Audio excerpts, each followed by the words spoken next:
Thank you, ma'am, for that very kind introduction. The only thing which I would add to it, like I did yesterday during the panel discussion, is to add that I also have a wonderful family, one wife, 2 children, and no, it's better this way than the other way around. Great family, and the reason I mention that is because chances are that in this presentation I may not be able to talk about the family, but the influence the family has had and the role it has played in what I am, what I do, and the kind of work I'm able to do is just unimaginable. So that's the only thing I would really add. I think in the last session the tone was clearly set for the need for good business practices, and I'm going to take on from there. And the question I really asked myself over the last few years, and I was actually challenged to put it down on paper when I was preparing for the session. I said, what really does constitute a good business practice? Because we do use that word very often, and sometimes we just use it because we've been using it. And as I drill down, to my mind, a good business practice is good if it is, 1, good in intent, if it is good in its idea, good in its implementation, and good in its impact. The intent is why we do something, the idea is really what we do, the implementation is how we do it, and the impact is really the consequence of doing these things in the best possible manner. And this really, to my mind, is the filter through which business decisions get made, or at least should get made. Now, business often argues that the challenge really is in our implementation. And I think Mrs. Aga really hit the nail on the head when she was very candid to say that there are pressures, and it is not necessarily the role of business to become a crusader against some of these unethical business practices we are all subject to in terms of pressure and coercion at times. So these are real threats and these are real issues. And business really argues that the challenge lies in the implementation. And business makes out a case to say that the rules of engagement have been set by the government and by competitors. And if we don't follow some of the rules, then we run the risk of survival. That's one argument. Now, on the other hand, there is business which really goes after the greed factor and says, look, we're just going to maximize the profit no matter what, and we're just going to play the game the way it's laid out, and we're even going to set the rules of the game. So really what I'm focusing on are the business practices, not where we are compelled by some of these low-level officers, but really the collusion of business with other stakeholders to corrupt the system.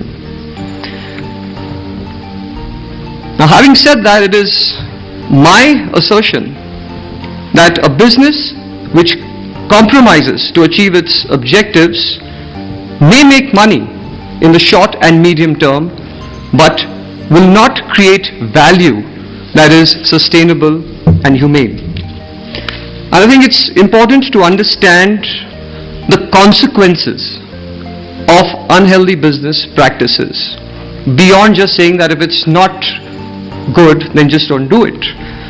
But I think this affects all of us significantly. 1, it just disrupts the level playing field, favoring those with access to resources, and it creates an unfair advantage. We have seen this in India particularly during the license Raj. Now, what really happened was that licenses were given to people not necessarily who were the best, but who had access. And that led to inefficiency in the system because favor scores over merit. And any system that is not based on merit cannot finally deliver growth which is either sustainable or humane. Clearly not in the best interest of the customer, and the customer's interest will directly or indirectly get compromised. So if you have a case, for example, of a company manufacturing a product which is either substandard or out of environmental or FDA norms, but there is collusion with the license officer and that product is released in the market, then obviously the customer's interest is going to be compromised. We hear of cases time and again of spurious products, medicine entering into our system, lives being lost because of this. So the customer's interest is definitely going to be compromised. And finally, to my mind, an economic system that is built on collusion will compromise on ethical, economic and environmental standards, affecting the lives of those who are the most vulnerable. Now, when you spoke this morning about malnutrition and education, you were not talking about the top 3 to 5% of this country who go to the best schools, colleges and universities. You were talking about those children who don't have teachers for 25% of the time or 50% of the time. And that is really a consequence of collusion. It affects that section of society that is most vulnerable. So I think when business takes a step back and says, why is it necessary for me to follow a good business practice? Business also has to understand that by not doing so, directly and indirectly, it is affecting that section of society that is actually the most vulnerable. The headline in this morning's Economic Times caught my attention. There's an article, the whole headline is, how the world is losing faith in Indian business and how it has come down radically since 2011. And the article, I'm just quoting a part of the article from this morning, it says, it is not just the economy and government, but Indian companies and personalities whose ambitions have gone spectacularly awry. And it goes on to say that we have seen a proliferation of negative stories on corporate governance over the past few years.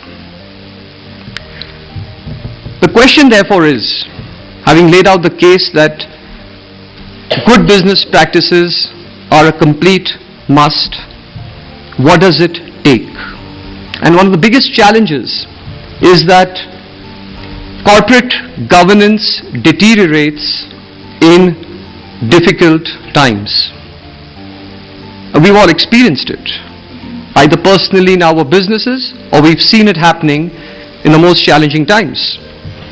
So the question is, what does it take for business to walk that straight and narrow path? To my mind, the starting point is conviction.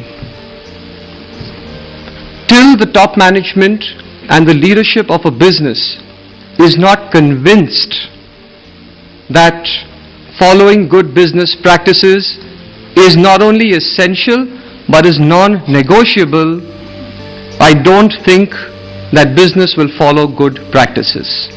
Culture flows top down. And to my mind, it is not just an intellectual understanding and appreciation. It is really a conviction.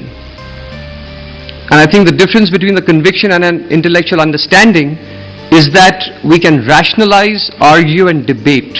Conviction sits over here. It's when, as a business leader or a manager, you're faced with a situation when you really make that gut call and say, if this is the right thing to do, let's do it. Even if it means that there will be either a loss or a pressure, or there will be a short-term hit on our numbers, it doesn't matter, because you know what, it's the right thing to do. And really, conviction is a way of being, even in the most challenging situations. And I think forcing yourself to walk the straight and narrow creates a certain amount of innovation. Let me share with you a personal story of what happened to our company. I was born in a business family. I was very fortunate that I started actually going to the office, and I used to sit with my father and grandfather from the age of 6 and 7. So I was privy to a lot of their discussions.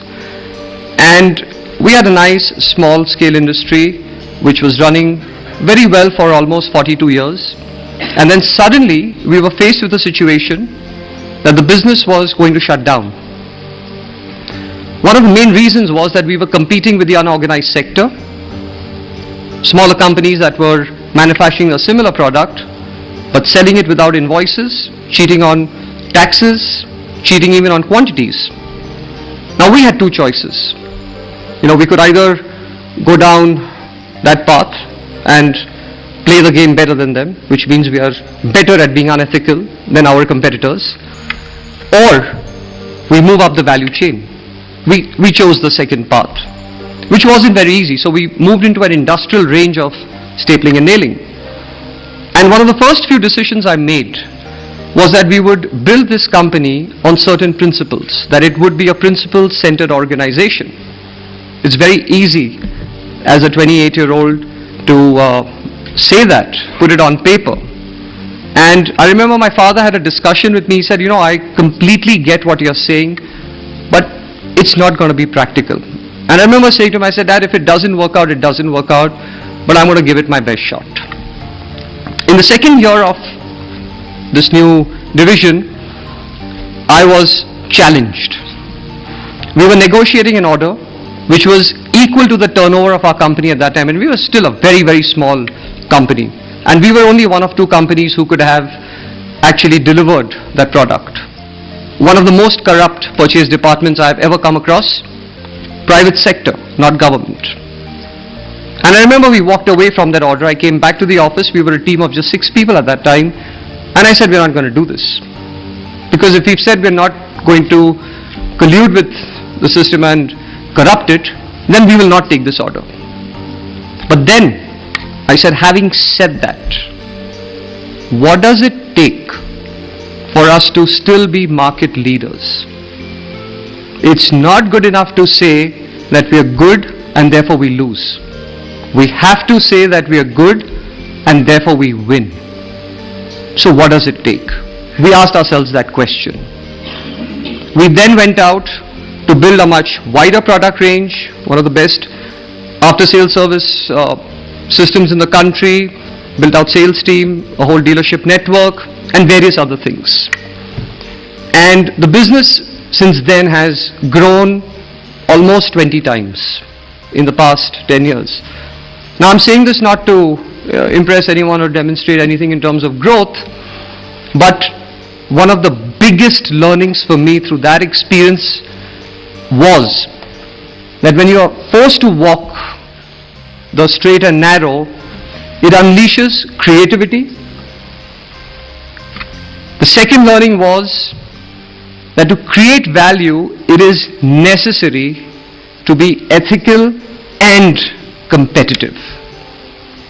So some of the things we did post that experience was so good for the business from a business point of view that we learned that you have to also be competitive along with having the right values.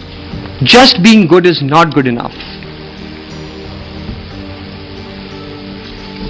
What it also brought to my conscious awareness was the need for courage as a second criteria if business has to walk the straight and narrow. And I think the biggest pressure business really faces is on the short-term results which managers are expected to return, the quarterly system, and there is the constant drive to make sure that businesses and managers are continually delivering that. thank God that husbands are not subject to such quarterly appraisal systems, and thankfully they are spared from the consequence that 2 bad quarters and you're asked to leave.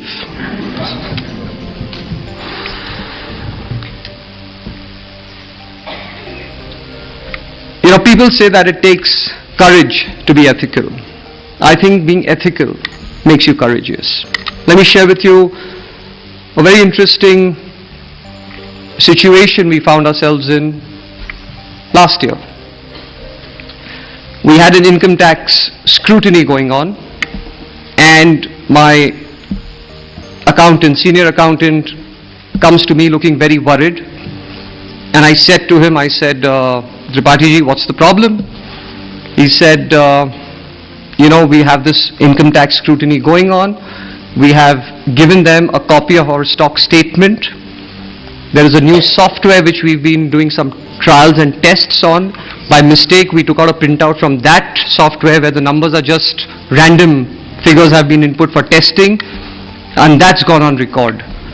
Now the officer finds a difference in our balance sheet and what we've submitted, and he is refusing to budge, and he says, no, you have, now that I've caught you, you are saying that I'll give you the right figures, but you've actually put the wrong numbers in your balance sheet.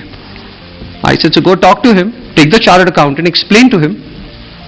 So he looks at me very sheepishly and he says, we've done that, and he just refuses to listen to us. I said, all right, I'll come with you.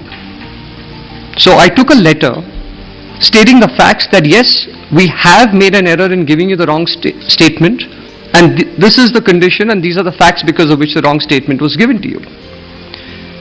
And I went and met him, and I said to him, this is what has factually happened. And I said, I know that you meet various kinds of assessees, you know, who come to meet you. But I said, this is what our background is. And I told him, I said, if you honestly and truly believe, after having met me and having heard what the genuine situation is, that there is something wrong in our books of accounts, not only must you penalize me, but you must penalize me double, because then I deserve it.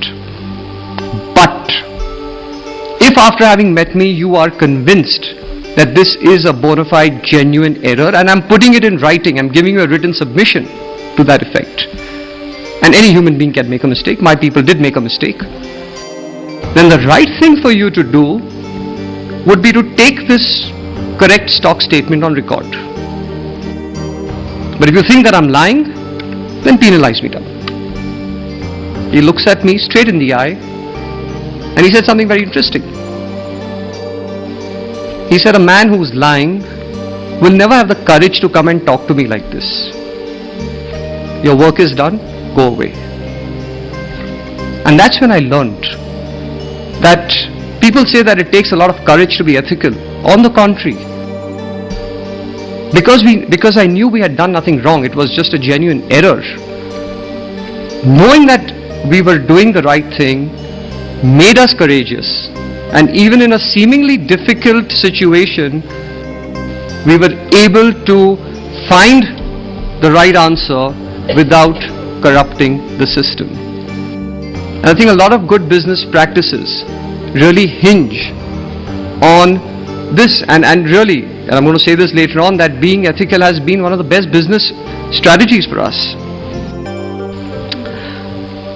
The third thing which I think is extremely important if business has to walk the straight and narrow and has to follow good business principles and practices is communication. I had a very interesting situation about 4 years ago. My senior most salesperson comes to me, and he's been with me ever since we started this new division. He says, look, I understand your thinking, I understand values, I understand everything you talk about. I understand it. I said, great. He's saying, you know, there is this one account. It's a huge account. They buy a lot of staples. We sell tools and the consumables. They buy a lot of consumables, but they don't buy it from us. I said, I know that the demand is very big because all the capital equipment is ours, but we don't have the business on the consumable side. So I said, what are you proposing? He's saying, look, I know all your values and everything, but this account is just very big. Now I knew where he's going. I said, let me give him a little bit of rope before I pull him back. So I said, what do you suggest? He's saying, look, this guy is expecting something. And he's told me in no unclear words that your company is not taking care of me. How will I take care of you? Let me take care of this guy. Nobody needs to know. You know it and I know it. Nobody else in the company needs to know. The order is very big. I said, fair enough. Now let's just walk 2 steps ahead. At some point you will have aspirations to grow in this company. At which point of time, this particular account you will want to hand off to somebody else. You will call your manager and say, look, now I am telling you something which only Vivek knows, I know, and now you know. That this is the way this particular account is handled. I said, now what's going to happen? Think of the consequence. From that day onwards, this junior manager of yours is going to start doubting everything that he has heard in the company from the day he joined. Second, when you stand in front of your sales team, you will never be able to talk with conviction because at the back of your mind, you know exactly what you've done. You'll say the right things, but it will not have the desired impact. Third, when your guys are under pressure for volumes, they will resort to this and they will tell you, I know, you know, even Vivek doesn't need to know anymore, and this is how we'll take care of it. I said, slowly, this will become the default culture of the company. I said, now you do the math for me. There is a loss of profit in not getting this account, and there is a loss of the whole organizational culture by doing this. Which of the two is a bigger loss? He said, now having said that, tell me what we need to do to get that account. It's not good enough just to be good. Is it price? Is it quality? Is it delivery? Is it service? What is it? Do whatever it takes. He said, got it. It took him 2 years. We have that account today. Even that first company I spoke of, today that customer buys from us, full price, advance payment, that very first customer. We had a very challenging situation in 2009. Some of you will remember that's when the global recession hit India towards end 2008, mid 2009. And we had orders placed with some of our Chinese suppliers. And steel prices just collapsed by about, I think, 40%. And we knew that our suppliers had procured material based on our orders. There were companies in our industry who were just cancelling their orders left, right and center. If we were to honor our commitment, it would mean a substantial financial loss to us. Not doing it, not honoring our commitment, would seem extremely legitimate because everybody else around us was doing it.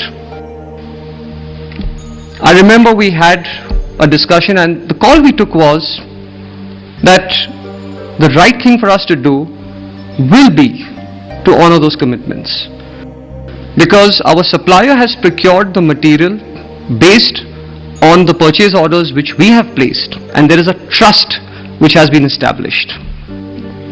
In the face of a loss, we cannot break the trust. We did take delivery of all the material.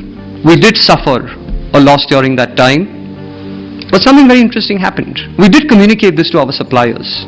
Of course, we did ask them that if there's something they could do. Interestingly, ever since then till now, we've had price reductions from the suppliers. We've started getting credit of 60 and 90 days out of China, which was otherwise extremely difficult to do. Not because we were sharp negotiators, but we just followed a good business practice. We just did what we believed was the right thing, even when we were faced with a difficult situation. I remember there was this Canadian company. They wanted an agent in India. It's a very small, very niche product. The general manager spoke to me on the phone from Canada, and he said, "We'd like you to represent us." I said, "Look, you don't know us." He said, "No, we have some references, and we think you'd be the right profile for us." So I said, "All right." I said, "But we pay in 90 days when we do international business." He said, "Yeah, but we've never done business with you." I said, "I know that, which is why I'm the one raising the issue. I know you don't know us." So he's saying, "How do you expect us to then start you off? Let's do some business, get to know each other and then take it up slowly." I said, "Let me just put it to you in one sentence." I said, "The name of my company comes from my great-grandfather's name. That's how my father had coined the brand. And I said, the value of that goodwill is far greater than any economic gain we could hope to get. And having said that, in the last 54 years, our company has never dishonored a document." I said, "If you're able to understand where we are coming from, I leave the decision to you." He was silent for about 5 seconds. He says, "We accept 90 days. This was a man I'd never met. This is a company who'd never dealt with us. And that's when I realized the power of communication. But I also learned another thing, that communication has an impact when it comes from here, not when we're just parroting the right words. And through some of this, one of the big learnings for me has been that being ethical has been the best business strategy. It has really enhanced our business, not only qualitatively, even quantitatively.